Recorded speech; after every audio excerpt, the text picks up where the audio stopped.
ధన్యవాదాలు మేడం, చక్కగా మాట్లాడారు తెలుగు భాష గురించి. మొన్న మేము సిపి బ్రౌన్ లైబ్రరీ అంటే ఎందుకు మీకు ఇష్టం అని చెప్పి ఒక అంశం మీద ఇస్తే చాలా మంది పిల్లలు చాలా చక్కగా మాట్లాడారు. అందులో శ్రీరామ్ సంతోష్ ఒకరు. ఇప్పుడు అబ్బాయి లైబ్రరీ అంటే ఎందుకు ఇష్టమో ఆ రోజు ఆయన చెప్పిన విషయాలు ఇప్పుడు మనతో ఒక 2 విషయాలు పంచుకుంటారు. నా సంతోషం.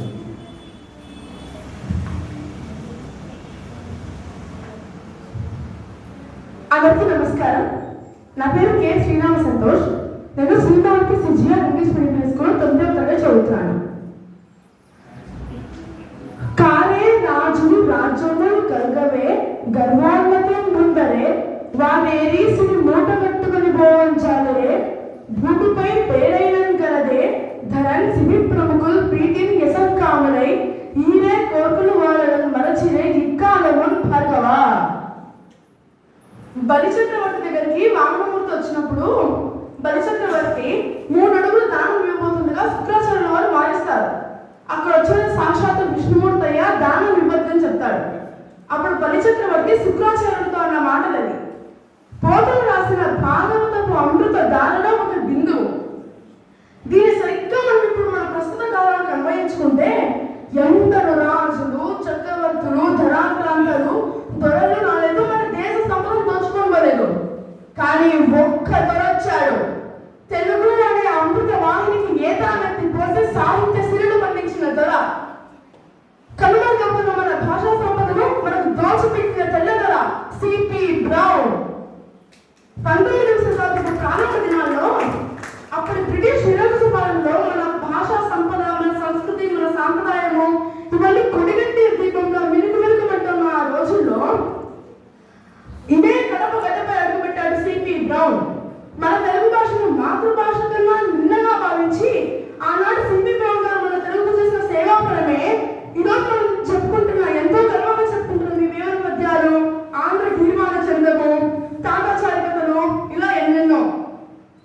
కాబట్టి అంతటి గొప్ప మహాత్ముడు నివసించిన ఆ బంగ్లా ఖచ్చితంగా ప్రతి ఒక్క తెలుగువాడు దర్శించవలసిన చారిత్రక సంపద కాలపైన ఉన్న శిథిలమై ఆ ప్రాంతపు చిహ్నాలే గతవైపు దుక్కులుగా ఉన్న ఆ రోజుల్లో అపర భగీరథుడు డాక్టర్ జానమతి హనుమత్ శాస్త్రి గారు, మల్లెమాల వేణుగోపాల్ రెడ్డి గారు, ఆచార్య కేత విశ్వనాథరెడ్డి వంటి వారు అప్పుడు ప్రముఖమైన కృష్ణస్వామి గారి ఆధీనంలో ఉన్న ఈ స్థలాన్ని విరాళంగా పొందినని ఈరోజు మనం చూస్తున్న ఈ సిపి బ్రౌన్ లైబ్రరీ. అసలు ఈ సిపి బ్రౌన్ లైబ్రరీలో ఎన్నెన్నో విశేషాలు ఉన్నాయి. యోగులేంద్ర విశ్వవిద్యాలయం వారి ఆధ్వర్యంలో ఈ లైబ్రరీ ఎంతగానో అభివృద్ధి చెందింది. జానమతి హనుమత్ శాస్త్రి గారి విగ్రహము, సిపి బ్రౌన్ గారి విగ్రహము, ఆ విగ్రహాలన్నీ మన ప్రవేశ ద్వారం ముందు పెట్టారు.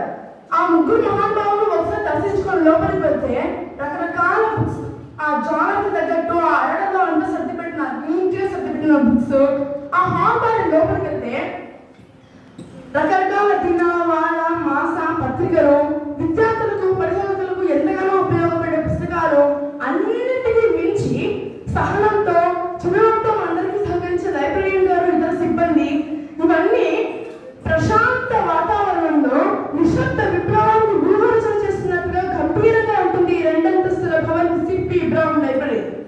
ఎన్నో విశేషాలు ఉన్నాయి సిపి బ్రౌన్ లైబ్రరీలో. ఇందాక శ్రీకృష్ణదేవరాయ యూనివర్సిటీ సార్ గారు చెప్పినట్టు ఆయన చెప్పారు, అసలు ఈ సిపి బ్రౌన్ గారికి మనం నిజంగా అర్పించవలసిన నివాళి ఏంటంటే మన భాషా సంపదను నెక్స్ట్ జనరేషన్ వాళ్ళకు పాస్ ఆన్ చేయడమే అని. దీన్నే ఆర్కైవల్ వాల్యూ అంటారు. ఇక్కడ నేను మీకు అనాలజీ చెప్పదలుచుకున్నాను. Every dictionary itself is not literature, facts itself is not science అంటారు. అలాగే బుక్స్ లో ప్రతి ఒక్క లైబ్రరీ అయిపోదు, దానికంటూ ఈ ఆర్కైవల్ వాల్యూ అనేది ఉండాలి. అలాంటి ఆర్కైవల్ వాల్యూ ఉన్న లైబ్రరీలో మన సిపి బ్రౌన్ లైబ్రరీ. ఇక్కడ తాళపత్ర గ్రంథాలు, కవితాలు, ఎన్నెన్ని దాచిపెట్టారు. అవన్నిటినీ మన చరిత్ర ఒకసారి మన చరిత్ర మొత్తం మనకు గుర్తొస్తుంది. ఎన్నెన్నో విషయాలు మనం తెలుసుకోవచ్చు. ఇక ఇంకొక విషయం ఏంటంటే మన సిపి బ్రౌన్ లైబ్రరీలోని ఈ 100 పుస్తకాలను శ్రీ వెంకటేశ్వర డిజిటల్ లైబ్రరీ వారు డిజిటలైజేషన్ చేసి ప్రపంచంలో ఉన్న ప్రతి ఒక్క పుస్తక ప్రియుడికి సాహిత్యాన్ని అందజేస్తున్నారు. ఇక చివరిగా చెప్పాలంటే జయంతివే సుకృతినో రససిద్ధ కవీశ్వర నాస్తి తేషాం వ్యసత్కాయే జరామరణ జంభయం అన్నాడు గురం జాషువా గారు.